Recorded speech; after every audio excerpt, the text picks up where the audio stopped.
Okay, this is chapter 7. This is lesson 10, maybe, I think.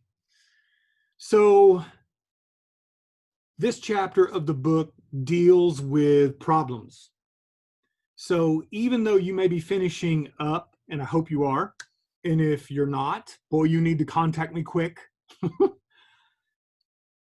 You need to go through and look for some basic problems that every writer has when they're putting a script together. We're all guilty of it. But it's definitely something that I want you to consider. I want you to look at in your script before you actually send me the completed 50-page script. So in the book, I mean, Snyder is so great because he just pinpoints each of these problems and just explains it very simply, very straightforward. And so the first one I want to talk about is a passive or an active hero. Your protagonist just isn't doing anything. They're really just reactive. They're not proactive. That is a big thing because we are interested in following after a hero that has a clearly set up goal to go after, and we want to see them go after it. We want to see them make decisions. Yes, there is that moment of indecision, that part about the debate, but when they accept the challenge, they go for it. Okay. So if it is an inactive hero, it means that they're really just waiting for others to take care of things for them or waiting for things to happen to them. Okay. This is one of the criticisms of Hamlet. If you've ever read Hamlet or seen Hamlet, is that we're waiting for 4 hours because the full length version of Hamlet is 4 hours. We're waiting for Hamlet to do something. We're waiting for him to enact revenge, but he just won't do it. And that can be pretty excruciating. Okay. So Harry Potter is another character that I've read a lot of criticism about, that he's an inactive hero. Now, I don't mean for the Potterville people to, want to skin me alive, but I remember, this has been a long time ago, I read the first 4 books and I was done at that point because I did consider him to be a very inactive, very dull protagonist. He wasn't very proactive at all. Everybody around him was very proactive and kind of carried him along, but that's not what you want a protagonist. Okay. So think about that. Is your protagonist active? Okay. Or are they sitting pondering the universe all the time? They've got to be proactive in making decisions. Now, they're going to fail and they're going to succeed, but those are the kind of heroes that we want to see in stories, not those that are passive and inactive. They're tough, boy. And it's really poor writing. He talks about talking the plot. This is really tough. How do you get everybody's names out so that the audience knows everybody's names? Well, I've seen a lot of movies, new and old, where it's really clunky, and it's poor dialogue. So sometimes you have a character talk to another character and say, "Now listen here, Chris Smith, you can't talk to me like that."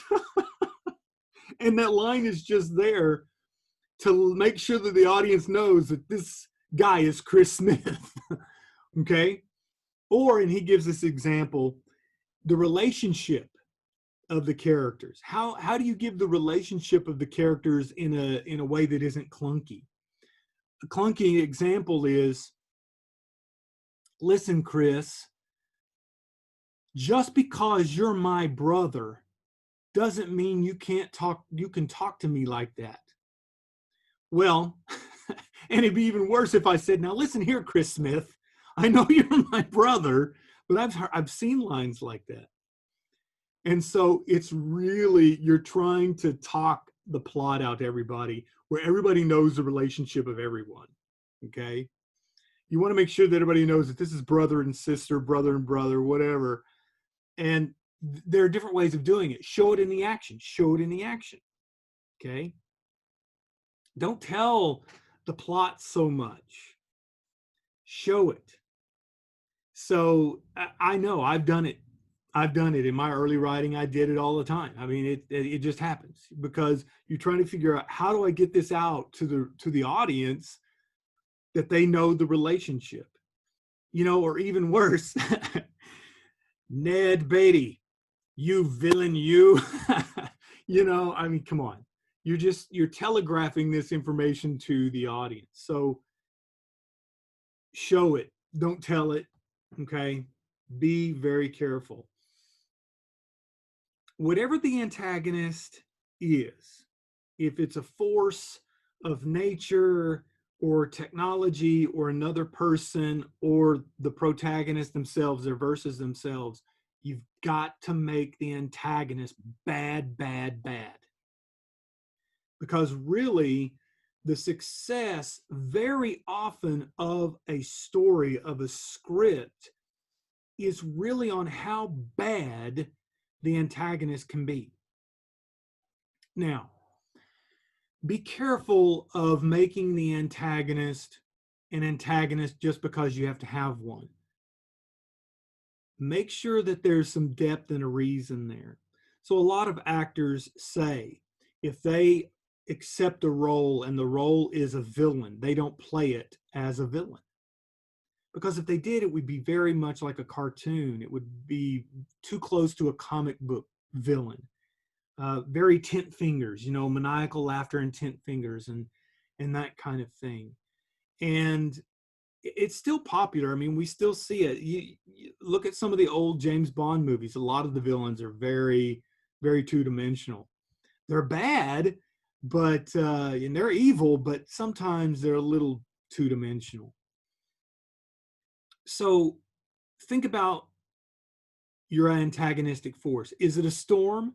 It has got to be a bad, bad storm then, okay? Is it a tornado, volcano? It has got to be vicious. Is it another person? They have to be vicious. You have to be willing to go to dark places with your antagonistic force. If it's not bad enough, make it badder. You've got to make it bad, whatever that moment is. Because remember, one of those key moments in the script, and I've said this already in an earlier video, is we've reached darkness. It looks like darkness is taking over. We've got to see them succeed. So it's really important for you to look at that. And as I said, very often the success of a story isn't necessarily on the protagonist, but on how bad the villain is. I think I mentioned Die Hard. I've mentioned Die Hard, I think, 2 or 3 times now. A lot of people remember Die Hard being an action movie, and of course, because of Bruce Willis, but a lot of people remember the villain. A lot of people remember the villain because he's bad. I mean, he is just as wicked as he can possibly be. Well, that's great storytelling, okay? So whatever the antagonistic force, is it bad enough? Go back there and read it. Is it bad enough? If it's not, figure out a way. Got to make it badder. That's the way Snyder puts it. Make it badder, okay? He has a section called Turn, Turn, Turn that I think is really good. And again, this comes with a little bit of practice. But the audience is being led in a certain direction. We're making certain conclusions about where the story is moving. You need to flip it around. Take it the opposite way. So if you have any event that happens in the script, think about it this way. This occurs to the protagonist, but then this happens. See, that's a turn. That's a twist. That takes you in a complete different direction. How we're thinking. It keeps us guessing. And it reminds you to keep it moving. And the audience is going to be really engaged. If you can really guess plot points, if you're like me, your brain kind of slips into neutral. I'll watch it. I'll watch the story, whether it's a play or a musical or a streaming show or a movie. I might go ahead and watch it, but I've kind of gone into neutral because, okay, here in about 5 minutes, she's going to do this, and then she's going to get with him, and then he'll dump her, and then this will happen. And it just follows that. I love it when they surprise me and I think, oh, they're going to, oh, no, they didn't. Oh my goodness. My attention is now engaged and I'm not a neutral anymore. I'm not a passive audience member anymore. I'm really active. I'm really paying attention now because there's turn. You've turned it. You've turned it. And it's accelerating. Okay. It's accelerating. So remember that an audience is watching your story unfold or is going to read it as it is unfolding for an emotional response. That's why I watch things. I want to feel something. I want to feel something. The best stories are the ones that take you on a roller coaster ride. I think in the book he calls it the emotional color wheel. I keep turning to my book here on my iPad.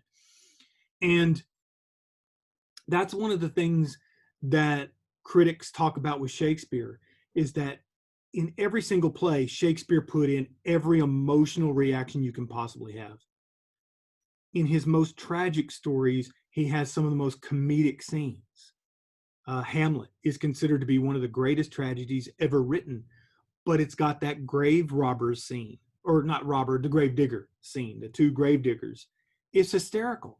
It is so funny. And he did that with everything. His comedies very often have very serious, dramatic scenes in them. So he would have the audience go through this roller coaster of emotions. Those are great stories. Those are great, great stories that really have you going through all of these things. Okay. Flat dialogue. I think he labels it, hi, how are you? I'm fine. It's flat dialogue. That is an example of flat dialogue. Dialogue's got to pop. Dialogue's got to pop. It's really got to be engaging and it's got to pop. The problem is, and this comes with a lot of practice, is that you can't have every character talk the same way. So that's why I encourage actors to be eavesdroppers. You should be eavesdropping all the time. Listen to how people talk. And if you want to be a serious writer, I suggest start keeping notes. So I have a file on my laptop where I've got all these ideas for stories I hope to write one day, if I live long enough to finish all these stories. But I also have lines that I have heard in quotes because I want to stick them in somewhere. And I heard this, and I'll just give you one. I heard this, I guess it was from a show, and I'll do a variation of it. These two characters meet, and one of them says to the other, oh, I didn't recognize you without your axe to grind. And I thought, oh, I love that line. So I wrote it down. So one day I'll do my own variation of that. I hope not to do it word for word, but do some kind of variation of that line because I really, really liked it. But in life, hearing the way people talk and the phrases that they use, very often I'll write them down. So if I'm in a faculty meeting or any kind of meeting on campus, very often if somebody says something, I'll type out what they say because I want to use it later on, because it's just real talk. It's real dialogue. So I tell you as writers, eavesdrop. It's time for you to eavesdrop. Okay. So look at your dialogue. Is it flat dialogue? Hey, how you feel today? Oh, no, if you've got that in there, get rid of it. Terrible line. Say goodbye. Oh, feeling really sad. Sad life, I couldn't be any more sad. Get rid of it. It's flat. And it's dull, okay? You need to be confident in what you're writing, absolutely. But you also need to be able to address where the problems are. It doesn't mean you're a bad writer, because remember, these things have to be built. So it means that these things have to be repaired. So this is just about you going and reviewing things. All right, going and reviewing things. Take the time, read through some of the pages. Maybe get some of your friends, have them read it out loud. If you have actor friends, that's really good. I do that all the time with some of my stuff. When we did Thrilled to Announce, I had some actors get together and read it for me in August before we had auditions, and I made some changes. It was just so good to hear actors reading the lines. They know that lines need some kind of interpretation, some kind of direction. So I recommend that. And that'll help you find where the problems are. Okay. I think that's good enough for this because it gives you time, hopefully, to reflect on these things, go back and look at some of the things that we talked about. The next section is the section in the book he calls a limp and an eye patch. I think that's where we'll pick up and kind of finish up the book. There's still a lot in there to help you out. This week is about writing, writing, writing. This is the 4th week, week 4. Write. Get the script done, get it out, get it down. Okay. These are just things that will help you, hopefully, in the review process. Okay? All right. Right.